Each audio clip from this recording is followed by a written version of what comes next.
There are women who wake up on Mother's Day who look forward to calling their moms, happy to send them flowers, excited to plan a brunch.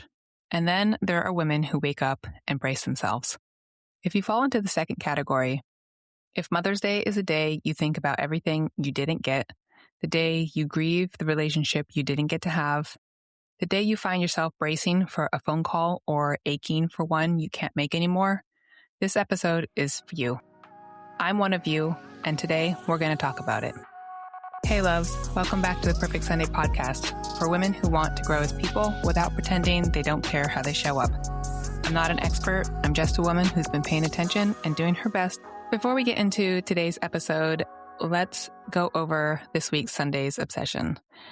I have never been a very good sleeper, and now between hormonal shifts, a bad hip, and my 7-year-old waking me up every single night for the last 6 months for no reason that I can ascertain, a good night's sleep is a very rare and elusive thing. And waking up to tired, puffy eyes doesn't help my mood at all. So I'm always looking for ways to improve on that.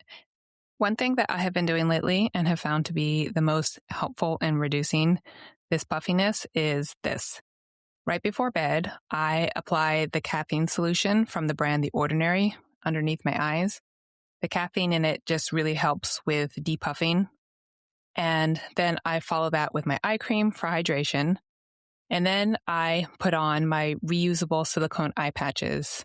I have ones from the brand Dew. I think that's how you pronounce it. The silicone helps the skincare products really absorb and sink into your skin.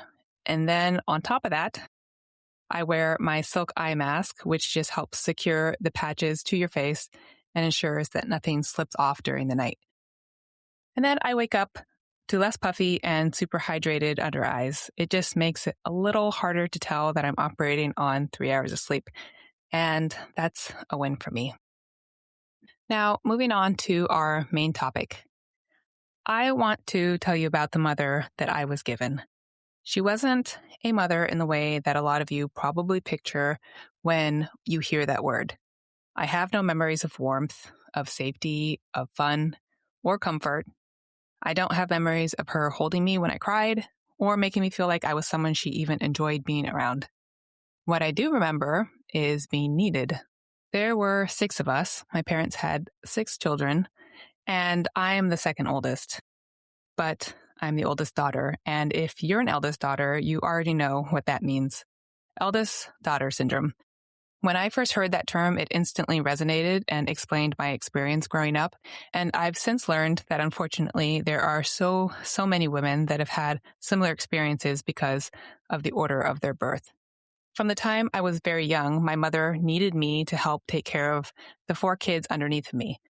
Not in the cute, she helps her little brother tie his shoes kind of way.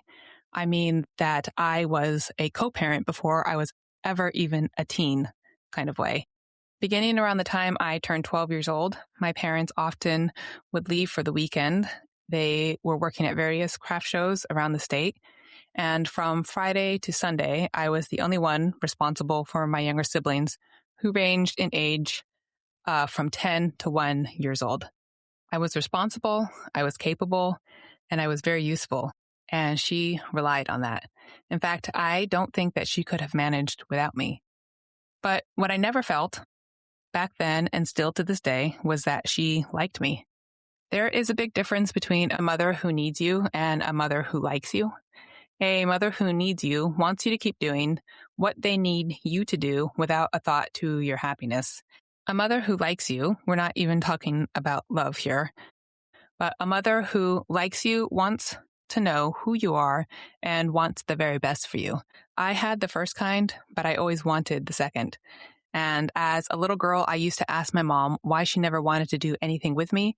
And her response was that I was a C-section baby and you don't bond with C-section babies. And this was something that I should just accept. And since I was the only one, all my other siblings were natural births. Well, I guess that was just my luck. She passed away 11 years ago now. And what nobody really prepares you for when you have a complicated relationship with your mother and you lose her is that you don't get to finish the conversation. You don't get an explanation. You don't get the apology.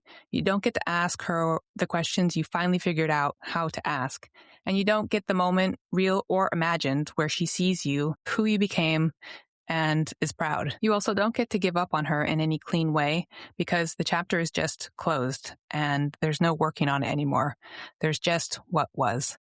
That's a particular kind of grief. And if any of you are sitting with that this morning, losing a mother before the relationship was ever what you needed it to be, I want you to know that you're not alone. For the rest of you, the women whose mothers are still here, but the relationship is hard, the women who are estranged, and the women who maybe still talk to their mom every Sunday, but pretend everything is fine, this episode is for you too. Because what I've learned over the last decade is that the wound itself is more universal than I ever realized. And the path forward, even when the relationship can't change, is also more available than I ever realized. So let's talk about it. Before I say anything else, I want to name something because I didn't have the words for it until I went looking for it. And that is the mother wound. A mother wound is the term for the emotional injury we carry from our relationship with our mother when she couldn't or wouldn't give us what we needed. That's it. That's the definition. It's not dramatic. It's not my mother was some kind of horrible monster. For most women I've talked to, their mother wasn't even a particularly bad person. The wound is just the gap between what you needed as a small child and what you got. And the gap shows up in different shapes for different women. So let me just name a few and see if any of these sound familiar. Because trauma doesn't always look like trauma. Sometimes it looks like a personality trait you've been told to be proud of. If you grew up with a cold mother, you might now be the woman who doesn't know how to receive love. Someone gets tender with you and your whole body tenses up. You crack a joke, change the subject, leave the room. And you're probably really proud of needing nothing and quietly starving for closeness at the same time. If your mother was overly critical, you grew up with a soundtrack in your head and it didn't turn off when you moved out. You can't take a compliment. You replay conversations looking for what you did wrong. You apologize for things that aren't your fault. And sometimes you find yourself drawn to critical partners because criticism feels like home and kindness feels suspicious. If your mother was absent, you might walk around with an anxiety that you can't quite name, a fear of being left. You over-explain yourself in case people are losing interest. And you're the friend who shows up for everyone, but underneath, no one really shows up for you and you don't know how to ask them to. If your mother was a narcissist, you grew up small, not in your body, in your feelings, your needs, your dreams. So as an adult, you might struggle to even know what you want. You shrink your wins, you feel guilty for having needs, and you're terrified of being called selfish because that was the worst thing you could be in her house. And if your mother was enmeshed, you might be an adult who doesn't know where she ends and you begin. You feel her moods in your body. You answer the phone with a knot in your stomach, but you always answer. Every decision still runs through what would she think, even now, even at 35, even at 50 years old. And then you become an adult and you wonder why you can't stop overfunctioning, why you can't ask anyone for help, why you can't rest without guilt. Why you keep ending up in relationships where you're the one carrying everything. Why your identity is so wrapped up in being capable that you don't even know who you are when you're not handling something. Well, this is the wound. It's the residue that sticks to us long after childhood ends, and almost every woman I know is carrying some version of it. Whatever shape yours takes, there's a version of you underneath who never got what she needed. And the work of healing isn't blaming your mother. It's finally seeing the shape of the gap so that you can stop trying to fill it the same way that you've been trying to fill it your whole life. So here's where I want to land my first realization that I've had to come to terms with, because it's the one that took me the longest to make peace with. My mom did the best that she could with what she had, and that wasn't enough. And both of those statements can be true. She did her best, and her best wasn't enough. And both those things can be true at the same time. For a long time, I thought I had to pick. Either she was a bad mother and I had every right to be hurt, or she was doing her best and I had no right to be hurt. Like there was some scoreboard I had to settle before I could feel what I needed to feel. That's not how this works. You're allowed to acknowledge that she was a human being with her own pain, her own limitations, and her own untold story. And you're allowed to acknowledge that what she gave you wasn't what you needed as a child. You're allowed to feel compassion for her, and you're allowed to feel grief for what you didn't get. You're allowed to love her, and you're allowed to be honest about how hard it was. The "and" is what lets you stop making yourself wrong for having needs. Because here's the thing, until you let both be true, you're stuck. You're stuck either villainizing her, which keeps you angry, or excusing her, which keeps you small. So I feel that in the end, it's the "and" that really sets you free. The next thing I want to say is this. Your mother probably has her own unhealed mother wound. The way she mothered you was almost certainly some combination of how she was mothered and how she was not mothered. The patterns she repeated, the patterns she swore she'd never repeat but did anyways, the way she went the opposite direction and then overcorrected into a different kind of wound. When I started to try and understand my mother as a daughter and as a whole person instead of just as my mother, a lot of things made more sense. She suffered abuse from her father when she was little and wasn't protected and cared for the way she needed to be by her own mother. She was, as an adult, raising 6 kids in extreme poverty with a husband that wasn't much use. She didn't have the tools to give me because nobody ever gave them to her. And when you're trying to survive and just make next month's rent, learning about generational trauma, what to speak of learning how to address and heal it, were thoughts that never crossed her mind. And realizing that doesn't fix anything. It doesn't undo any of the pain, any of the hurt. It doesn't undo any of it, but it does do something important. It stops the wound from being personal. It wasn't about you. It was about her. And before her, it was probably about her own mother. And before that, her grandmother. We're talking about generations of women who didn't get what they needed, passing on what they had until it landed on you. And whenever I think about that, about what these women went through, about what my ancestors went through, it breaks my heart. And here's the part that I really want you to hear. If you choose it, you get to be the one who finally breaks the cycle. You don't have to pass this on to your daughter, your son, your nieces, the other women in your life. The fact that you can name it and care to learn about it, that's already the beginning of breaking the cycle. And I think that's really an important thing to do on Mother's Day for you and for your mother.